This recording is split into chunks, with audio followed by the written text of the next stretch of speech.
L'évangile est tiré de Luc au chapitre 24. Le premier jour de la semaine, à la pointe de l'aurore, les femmes se rendirent au tombeau. Elles trouvèrent la pierre roulée sur le côté du tombeau. Elles entrèrent, mais ne trouvèrent pas le corps de Jésus. Alors qu'elles étaient désemparées, voici que deux hommes se tinrent devant elles en habits éblouissants. Saisies de crainte, elles gardaient leur visage incliné vers le sol. Ils leur dirent : « Pourquoi cherchez-vous le vivant parmi les morts ? Il n'est pas ici, il est ressuscité. Rappelez-vous ce qu'il vous a dit quand il était encore en Galilée. Il faut que le Fils de l'homme soit livré aux mains des pécheurs, qu'il soit crucifié, que le troisième jour il ressuscite. » Alors, elles se rappelèrent les paroles qu'il avait dites. Revenues au tombeau, elles rapportèrent tout cela aux 11 et à tous les autres. C'étaient Marie-Madeleine, Jeanne, Marie, mère de Jacques.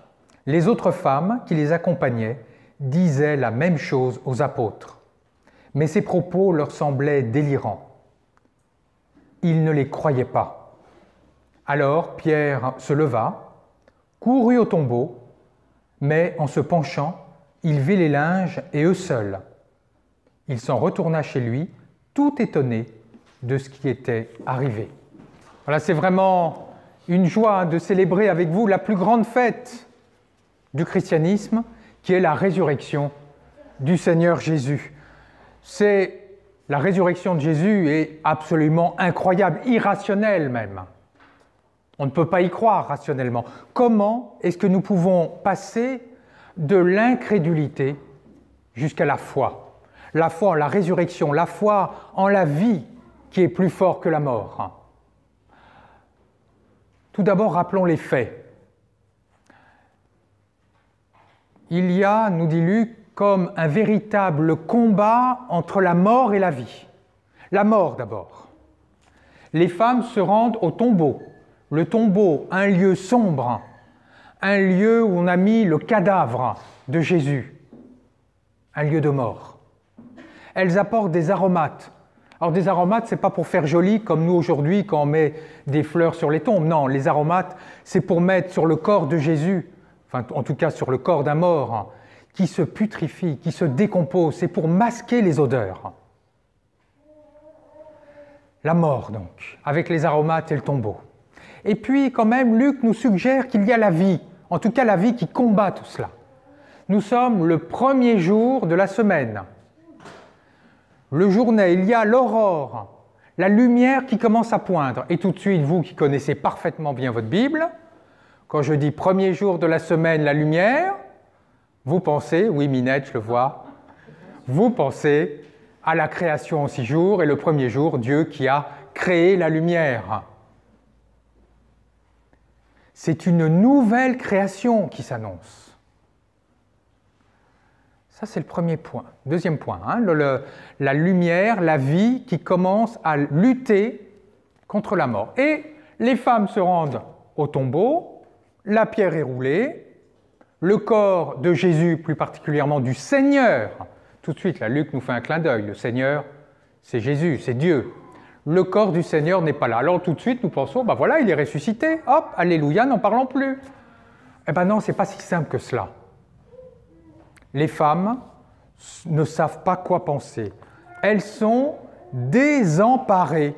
On ne comprend pas pourquoi elles sont désemparées. Elles devraient croire en la résurrection. Imaginez que vous allez à la tombe de votre mère ou de votre grand-mère, et puis la tombe est ouverte, la pierre tombale est ouverte, le cercueil est ouvert et il n'y a pas de corps. Est-ce que vous allez penser, super, ma mère ou ma grand-mère est ressuscitée ? Non, pas vraiment.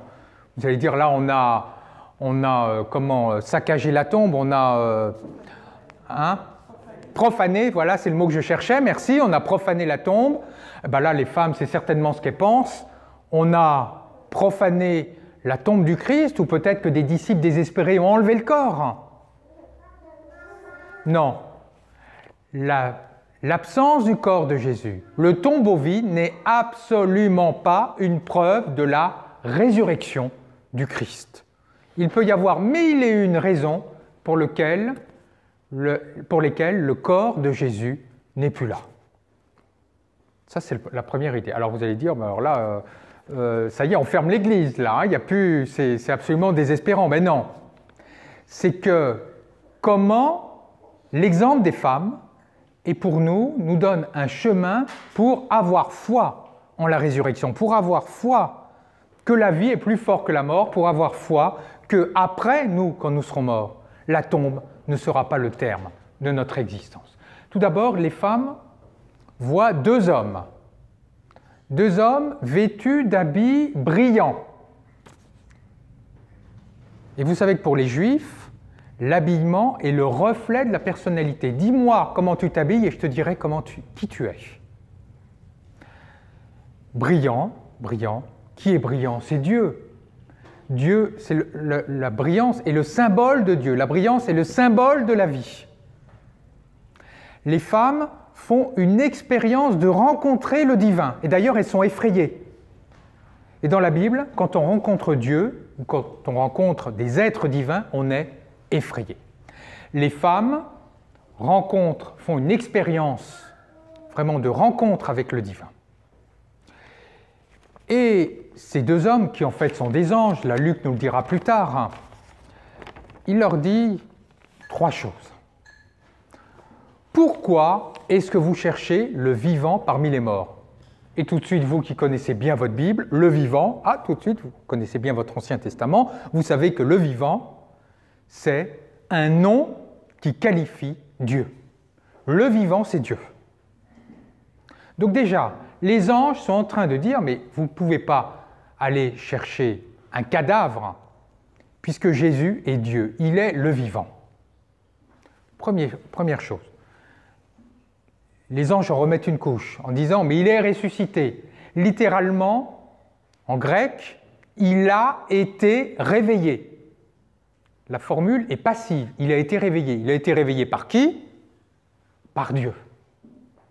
Donc Jésus ne peut pas être parmi les morts.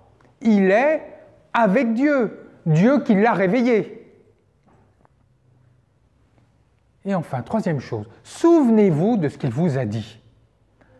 Et oui, quand Jésus était avec ses disciples, et les femmes, nous précise le texte, ont accompagné Jésus du début à la fin, juste une parenthèse, les hommes ont lâché Jésus à la croix, mais les femmes étaient présentes. Je ferme la parenthèse. Jésus avait dit à ses disciples, quand Pierre avait dit à Jésus « Tu es le Christ », il avait dit qu'il devait mourir, qu'il serait crucifié et que le troisième jour, il ressusciterait. Et là, les femmes se souviennent. Littéralement, la formule est au passif. On leur fait se souvenir. Qui leur fait se souvenir? Dieu. Dieu leur fait se souvenir de ce que le Christ a dit. Il leur fait se souvenir, il leur fait comprendre littéralement ce que le Christ a voulu leur dire, qu'il devait ressusciter et que la vie est plus forte que la mort. Et là, les femmes ont foi, elles quittent le tombeau qui est le lieu de la mort, pour aller partager ce message de résurrection aux apôtres.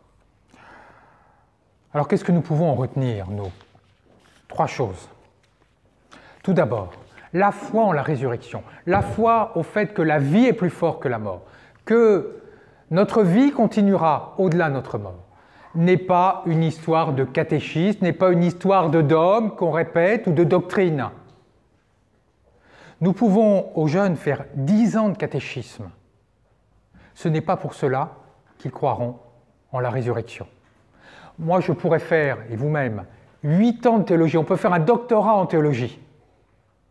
Ce n'est pas pour cela que nous croirons en la résurrection. Ce qu'il faut, c'est comme les femmes, rencontrer Dieu, faire une expérience de Dieu, une seule expérience de Dieu, une fraction de seconde. Et là, nous pourrons avoir foi en la résurrection. Il faut faire l'expérience de Dieu. Alors comment? Tout simplement en allant chercher Dieu. En fait, l'erreur des femmes, ça c'est la deuxième chose, l'erreur des femmes, c'est d'avoir cherché un cadavre dans un lieu de mort, alors qu'elles devaient aller chercher un vivant auprès de Dieu. Et c'est la même erreur qu'ont fait les parents de Jésus au début de l'évangile de Luc, quand ils ont perdu Jésus. Ils l'ont cherché partout. Hein, il a fait une fugue. Ils l'ont cherché partout. Et où est-ce qu'ils l'ont trouvé, Jésus? Au temple, lieu de la présence divine. Et alors, quand ils ont fait des reproches à Jésus en disant « Mais on te cherchait partout », voilà, que répond Jésus? « Je devais m'occuper des affaires de mon Père. » C'est exactement cela que nous devons faire. Chercher Dieu, nous occuper des affaires de Dieu. C'est la question qui nous est posée. Comment est-ce que nous cherchons Dieu? Comment est-ce que nous nous occupons des affaires du Père? Et là, Luc, c'est la troisième chose, nous donne une piste. Comme les femmes, souvenons-nous de ce que Jésus a dit. De ce que Jésus a dit.